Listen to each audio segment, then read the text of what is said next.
à tous et bienvenue dans une nouvelle vidéo. Aujourd'hui on se retrouve pour une vidéo plutôt spéciale puisque j'ai décidé de vous faire une vidéo story time dans laquelle je vais vous parler un petit peu d'une période de notre vie, celle de désirer un deuxième enfant quand on vient de recevoir un diagnostic noir de notre premier fils et vous parler un petit peu de ma grossesse, de m'occuper de cet enfant malade en même temps d'être enceinte, de l'accouchement et d'après l'accouchement.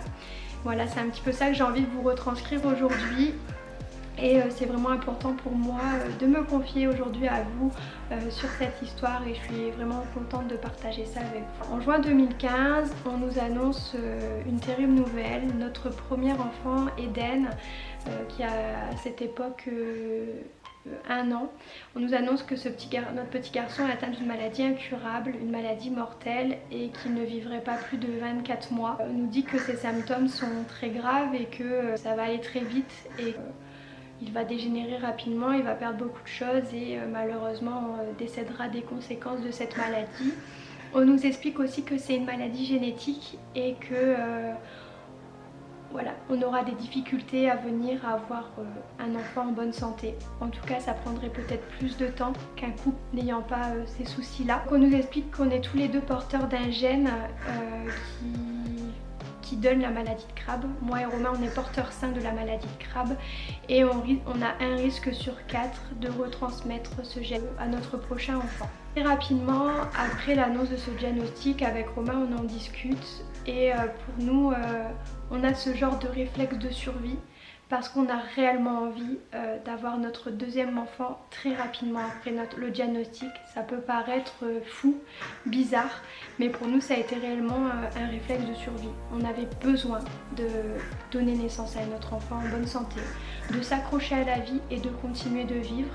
C'était essentiel. Ça a été très très dur, le choc de l'annonce de la maladie de Crabbe a été pour nous le plus gros choc de notre vie. Ça a été extrêmement difficile. Et on était très jeunes et on avait besoin réellement de pouvoir continuer d'avancer, de pouvoir continuer parce qu'on se sentait faible psychologiquement. Je pense que c'est normal quand on se sent soudainement menacé. Je pense qu'on a tous un genre de réflexe de survie qui nous pousse à vouloir se battre, à vouloir s'accrocher à la vie.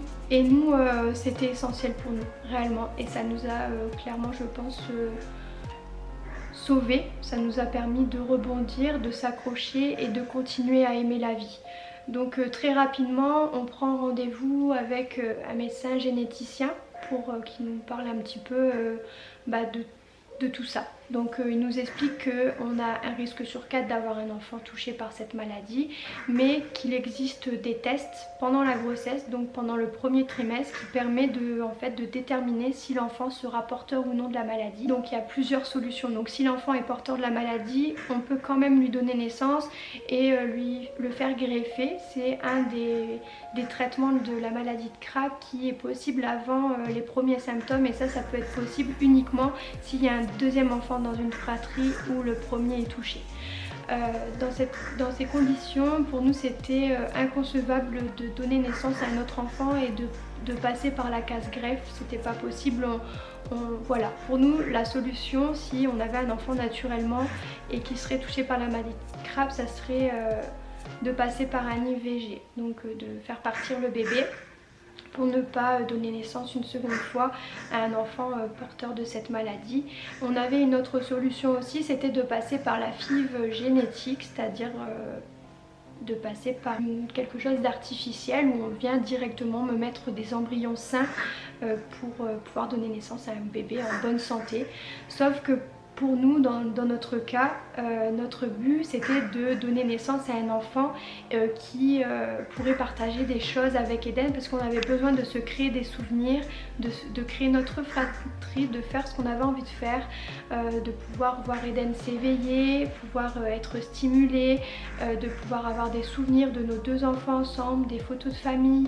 Enfin, pour nous c'était vraiment important. Donc on n'a pas voulu attendre parce qu'une FIV génétique, il faut savoir que ça prend du temps et que voilà, on n'avait pas le temps. Nous on n'avait que même pas 24 mois pour voilà, déjà qu'une grossesse ça prend 9 mois, le temps d'avoir des souvenirs ensuite. Pour nous c'était dès maintenant qu'il fallait réellement faire ce deuxième bébé et on en avait vraiment envie. Pour moi c'était mon réflexe de survie, clairement. J'avais l'impression d'avoir une épée Damoclès au-dessus de la tête qui me disait qu'à tout moment je ne serais plus une maman, et ça me brisait le cœur parce que j'ai tenu ce rôle tellement à cœur que j'avais besoin de continuer d'être une maman et de continuer de donner de l'amour et de m'accrocher à la vie. Et mon petit garçon Elias, notre deuxième enfant, ça a été notre bouffée d'oxygène, voilà, ça a été ma lueur d'espoir. On a eu aussi des doutes parce que quand même on s'était quand même trouvé un équilibre tous les trois. Notre vie était pas mal rodée puisque j'étais devenue l'aidante familiale de Eden et sa maman, enfin plein temps, où on passait énormément de temps à l'hôpital, on avait énormément de rendez-vous médicaux, etc. Et dans notre tête il fallait qu'on se mette en fait dans de bonnes conditions parce qu'on voulait protéger l'enfant qui est là mais aussi l'enfant qui allait venir. Donc on voulait que tout soit dans de bonnes conditions.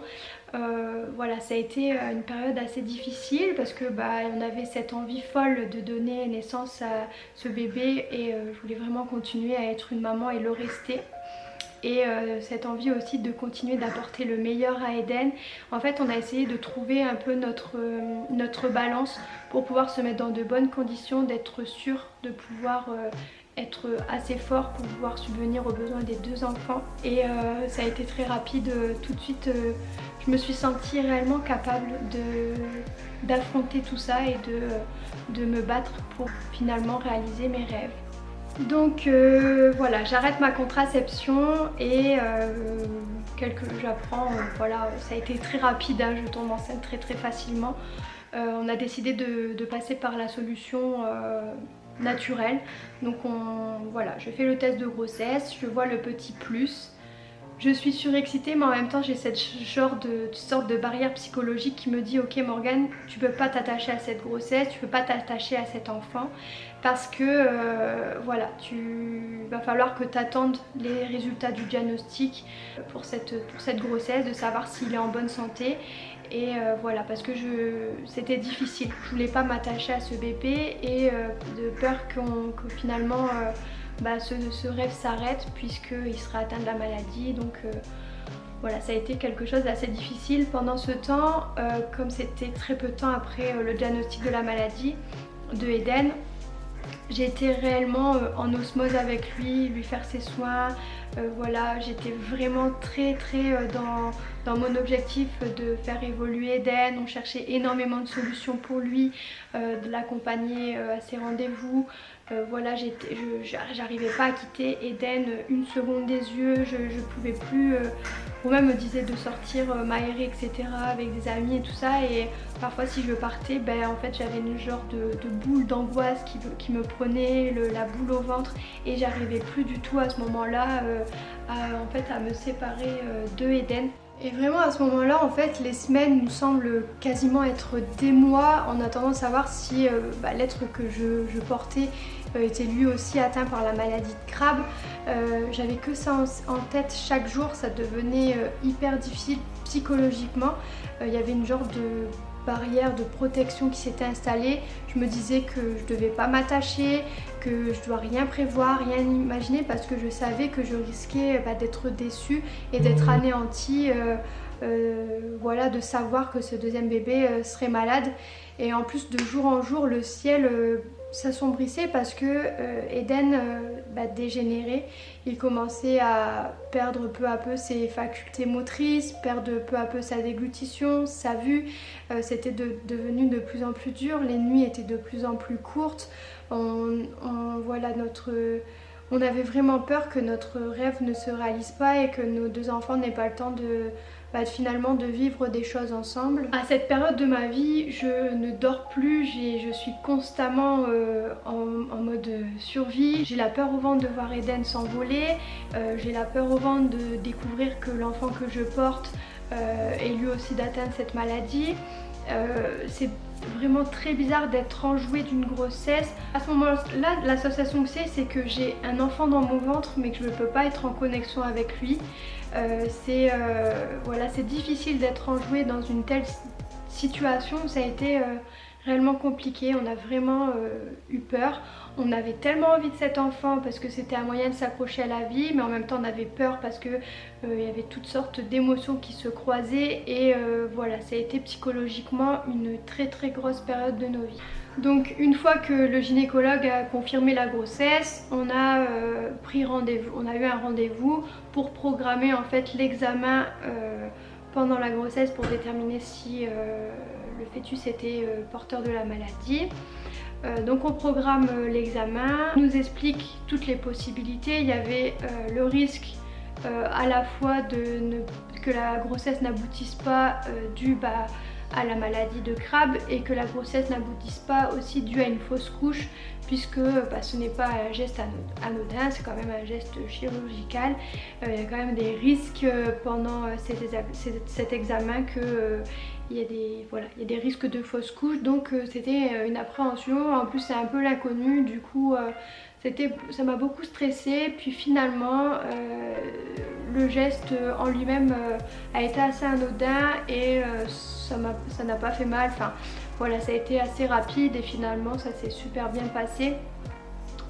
Pour la première fois j'ai entendu du coup le cœur du bébé. Difficile de ne pas s'accrocher, de ne pas aimer l'enfant qu'on porte puisque il est là et finalement il n'y a pas d'autre solution que déjà de l'aimer puisqu'on le porte et c'est difficile de ne pas s'attacher. Donc quelques semaines plus tard, on a les résultats de ces examens et on nous apprend que notre petit garçon, notre deuxième petit garçon, c'est un petit garçon, est en parfaite santé, il n'est pas touché par la maladie de Crabbe et là c'est un réel soulagement.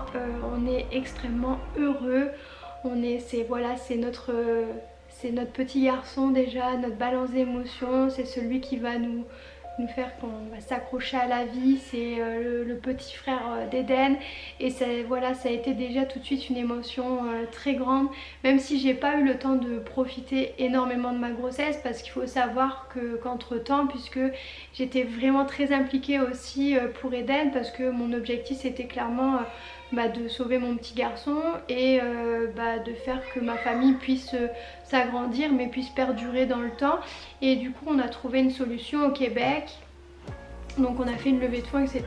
Et voilà, on devait partir au Québec, sauf que moi je devais accoucher et que du coup ça s'est un peu compliqué parce que je ne pouvais pas partir avant d'avoir accouché d'Elias. C'était voilà, tout s'est enchaîné assez rapidement.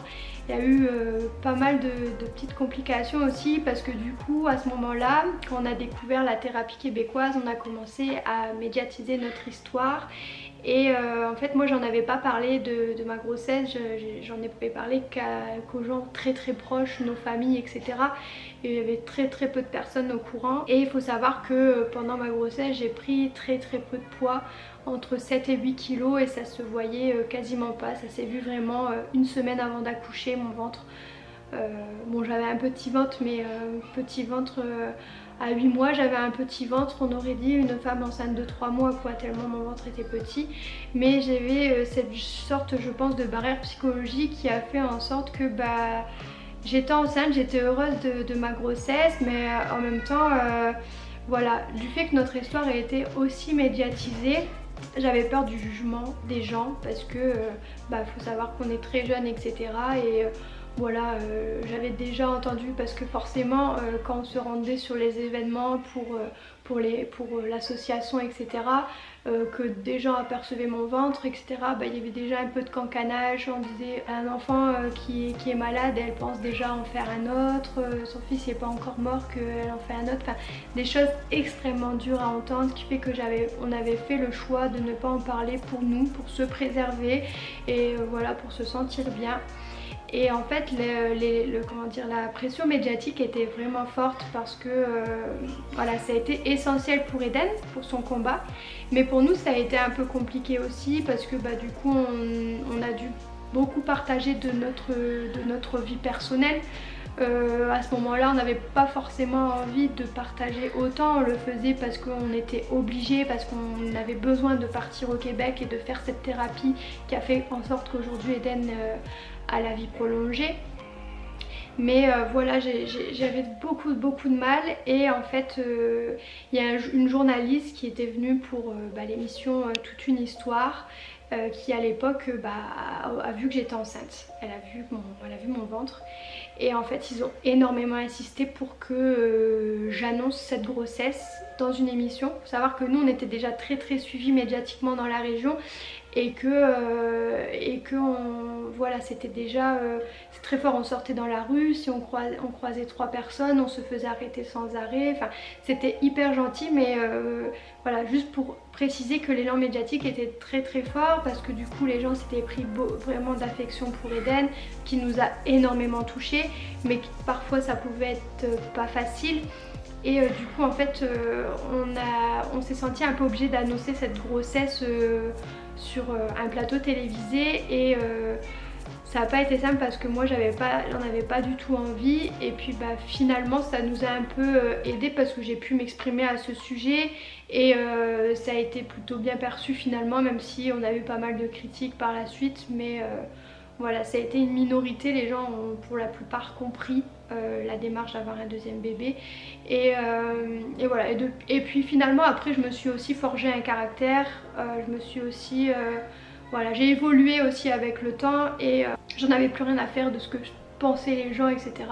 Tout ce qui comptait c'était que moi j'ai réussi à construire ma famille, que j'ai réussi à faire ce dont j'avais envie et comme j'avais envie de vivre. Donc voilà, tout ça c'était un petit peu la partie un peu médiatique. Après il faut savoir que j'avais aussi des appréhensions parce que je posais beaucoup de questions, j'ai été énormément suivie par une psychologue pour pouvoir en discuter dès que j'en ressentais le besoin. L'accouchement de Eden s'est pas bien déroulé du tout. Eden a eu des complications assez importantes. Où je ne l'ai pas vu à la naissance, il a avalé du liquide amniotique, il a eu des antibiotiques, il respirait pas seul, etc. Enfin, c'était un peu compliqué pendant 72 heures. Je vais pas en parler parce que c'est une vidéo qui est dédiée à Elias, mais en tout cas j'avais ce reflet de cet accouchement et j'avais vraiment peur de revivre les difficultés que j'avais vécues avec Eden, de pas le voir. Faut savoir qu'à Eden j'ai eu énormément de douleurs, c'est-à-dire que j'avais un énorme hématome après l'épisiotomie, c'était énorme, je ne pouvais pas me lever, je ne pouvais pas marcher. J'ai pas vu beaucoup mon petit garçon les premiers jours parce qu'il était en néonat et j'avais tellement peur de revivre la même chose avec Elias, de plus de savoir que comment faire garder Eden à ce moment-là qui avait besoin de soins, d'énormément de soins, comment on allait faire si Eden serait hospitalisé au même moment et que moi je devais accoucher. Il y a eu énormément de questions à ce moment-là qui nous ont traversé l'esprit. Savoir que aussi Romain travaillait, donc le temps que Romain revienne du travail, parce qu'il travaillait à 45 minutes de chez nous. Donc j'avais peur que Romain soit pas là à temps, qu'on n'ait pas la possibilité de faire garder Eden au bon moment, que l'accouchement se passe mal. Enfin il y a toutes sortes de pressions qui se sont mis dans ma tête. C'était vraiment difficile, j'ai eu beaucoup de difficultés. Puis il faut savoir aussi que le poste après accouchement à l'hôpital avec Eden s'est pas très bien passé avec le service médical, c'est-à-dire que j'ai eu un très mauvais souvenir. J'ai eu des gens pas très sympas à part la gynécologue qui était très gentille, mais je veux dire les gens qui après dans le service de maternité qui ont eu un peu un comportement vis-à-vis de nous puisqu'on était très jeunes, un peu pas très sympa. Donc j'avais peur de revivre tout ça et j'avais déjà programmé dans ma tête l'accouchement que je voulais que ça se passe comme ça et pas autrement. Enfin j'avais vraiment programmé les choses parce que j'avais pas envie de souffrir une seconde fois et je voulais vraiment que ça se passe bien, avoir un bon souvenir et que on vive cette expérience la plus positivement possible. Donc voilà, on devait tout gérer de front entre la maladie de Eden, ma grossesse, le travail, le nouveau projet d'aller au Québec, la levée de fonds, se battre avec les médecins en France pour obtenir des soins, se battre pour récolter des fonds pour pouvoir partir, organiser le voyage, organiser tout ça. Il y avait toutes sortes de questions, c'était vraiment très intense psychologiquement et On était très stressés, très angoissés. Et finalement du coup on s'est dit que on allait attendre que Elias naisse pour pouvoir partir. C'était un gros parti pris parce que aussi Eden commençait aussi lui aussi à dégénérer de plus en plus. Donc voilà, on a dû prendre des choix assez difficiles. La fin de ma grossesse de Elias, elle a été un peu compliquée parce que je me surmenais énormément, je devais énormément faire de choses. J'avais une énorme sciatique, j'avais mal partout, enfin ma fin de grossesse a été difficile. Et j'étais vraiment stressée parce qu'Eden était à l'hôpital, il avait reçu son opération de gastrostomie. Donc la semaine qui a suivi son opération, où on est sorti de l'hôpital, parce que je savais qu'il pourrait y avoir des complications, qu'il pourrait retourner à l'hôpital, j'ai demandé à programmer un déclenchement pour mon accouchement parce que c'était plus facile pour nous pour pouvoir s'organiser, pouvoir confier Eden, pouvoir organiser tout ça, une énorme organisation. Et du coup voilà, on a fait garder Eden, on a pu montrer les soins, etc. On avait tout préparé, ses affaires, etc. On avait donc l'accouchement était prévu, ils allaient le déclencher et en fait du coup c'était prévu pour le 21 mars. Et donc le 20 mars, donc Eden est confié, ma valise est prête, tout est dans la voiture, etc. Donc voilà, tout se passe bien. Mon déclenchement est prévu à 8 h. Sauf que je pense qu'il y a eu une sorte de...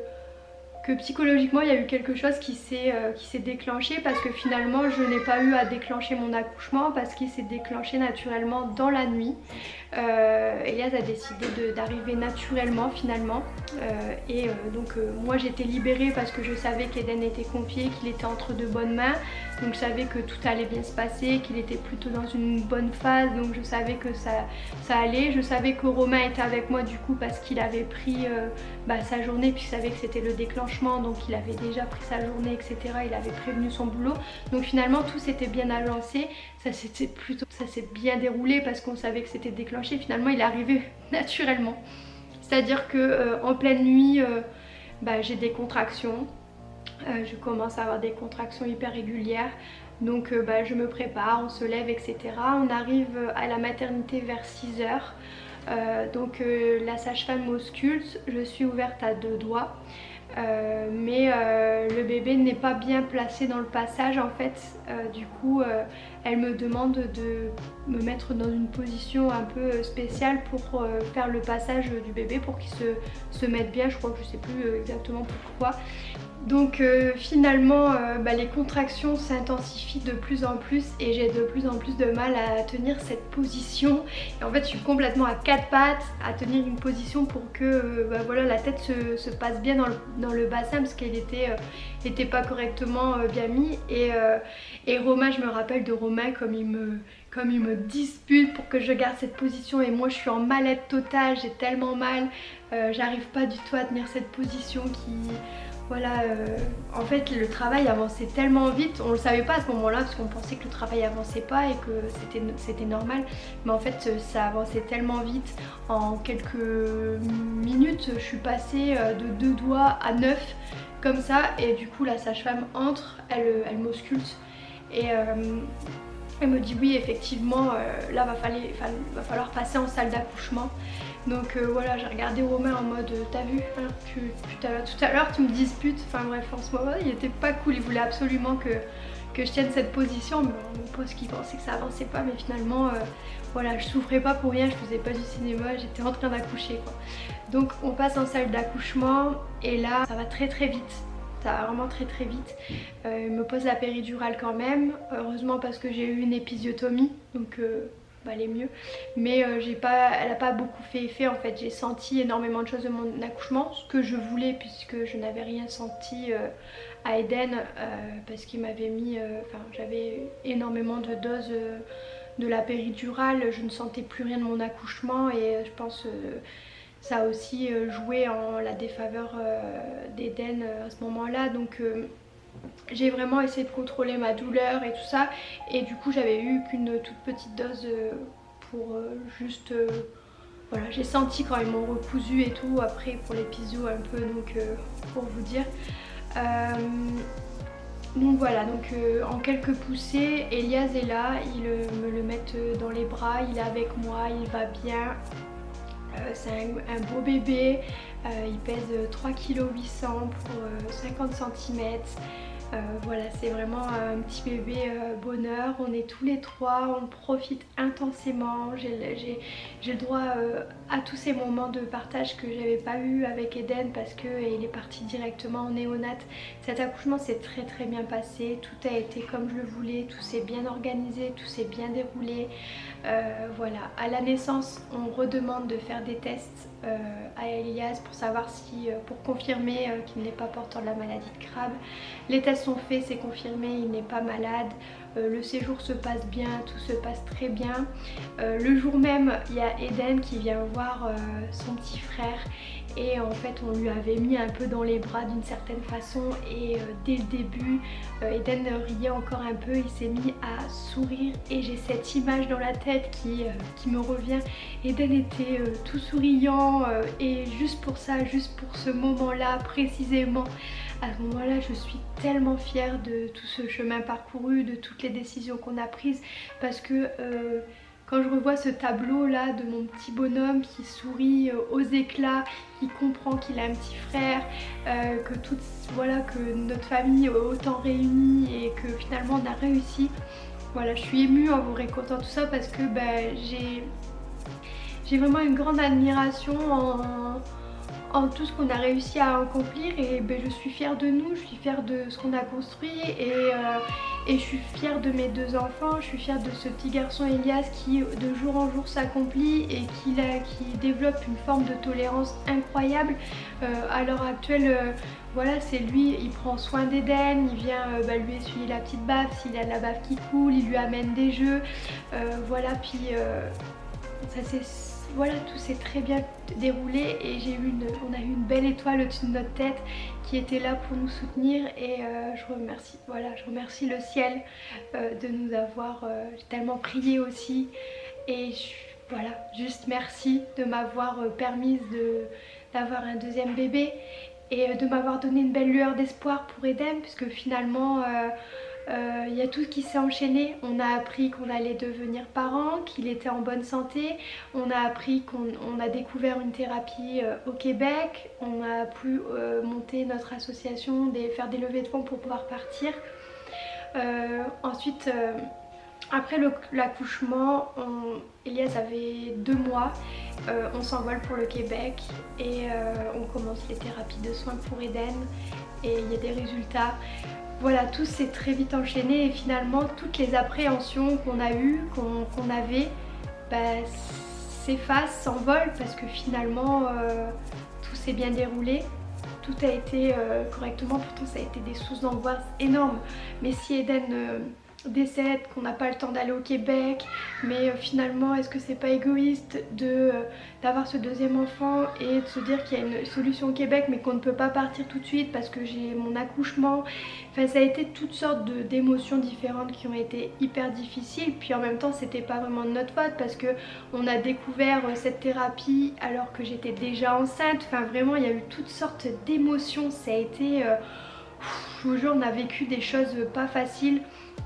J'ai été surmenée clairement entre faire les soins de Eden quand vous voyez notre quotidien, être enceinte, monter une association, l'élan médiatique, on était sans arrêt sollicités au niveau médiatique mais en même temps il n'y avait pas le choix et heureusement que les médias étaient là pour nous soutenir, pour parler de notre histoire parce que sinon on n'aurait pas pu partir au Québec, on n'aurait pas pu faire tout ce qu'on a fait aujourd'hui et en fait tout ça au final ça a été, je l'avoue, un stress énorme mais ça a été une belle lueur d'espoir, ça a été plein de positivité et finalement quand on revoit tout ça, c'est notre histoire, elle est difficile, elle n'a pas été facile, on a dû se battre, on a dû s'accrocher mais finalement elle est belle parce qu'elle nous a donné une leçon de vie incroyable et ça nous a fait grandir en tant que personne, ça nous a fait évoluer et voilà, ça nous a fait prendre conscience de beaucoup de choses et finalement on se rend compte que faut profiter de chacun des moments de la vie et que voilà, on peut se battre, que c'est difficile mais qu'il faut s'accrocher et qu'il faut se donner les moyens et voilà, en tout cas je suis très fière de ma famille, très fière de mes enfants. Et pour revenir à Elias, puisque cette vidéo le concerne, ce petit garçon c'est ma lueur d'espoir, c'est ma balance d'émotions, c'est continuer d'être une maman, le voir évoluer parce que c'est des choses que je n'ai pas pu voir avec Eden. C'est toutes les choses qui se sont anéanties avec Eden qui finalement peuvent être réalisées avec lui. Et c'est pas un bébé de remplacement, c'est vraiment notre fratrie, nos enfants ensemble qu'on voulait. Et c'est... voilà, Eden et Elias sont complètement différents. D'ailleurs j'avais une appréhension énorme de me dire que mes deux enfants allaient se ressembler. Et finalement ils ont tous les deux un visage bien différent et bien distinct. Il y en a un brun, il y en a un blond, il y en a un aux yeux marrons, un aux yeux bleus. Finalement voilà, on a chacun notre enfant finalement. Et voilà, ils sont complètement distincts. C'est Eden et c'est Elias. Et ils ont tous les deux leur particularité. Et on les aime tous les deux d'un amour inconditionnel. Et voilà, c'est tout. Voilà ce que j'avais un petit peu à vous dire. J'espère que cette vidéo vous a plu. J'espère que vous en avez appris un peu plus sur nous, sur notre histoire. Et voilà. En tout cas, sachez que je vous ai fait une vidéo un peu rapide de cette histoire, mais que j'écris un livre actuellement qui est beaucoup plus détaillé, où il y a beaucoup plus de détails, où c'est beaucoup plus dans l'émotion, parce qu'il y a beaucoup plus de détails, beaucoup plus de choses qu'on ne peut pas forcément dire en vidéo, puisque là je vous parle sans notes, sans rien du tout, et là alors que quand j'écris, je peux effacer, réécrire pour vraiment retransmettre exactement les bonnes émotions et les bons mots. Donc voilà, en tout cas j'ai hâte de vous le présenter ce livre et voilà. En tout cas merci beaucoup d'avoir regardé notre première story time. Je vous fais un énorme bisou, je vous dis à bientôt pour la prochaine vidéo. N'hésitez pas à vous abonner, à mettre le petit like et le commentaire et on se retrouve bientôt. À bientôt.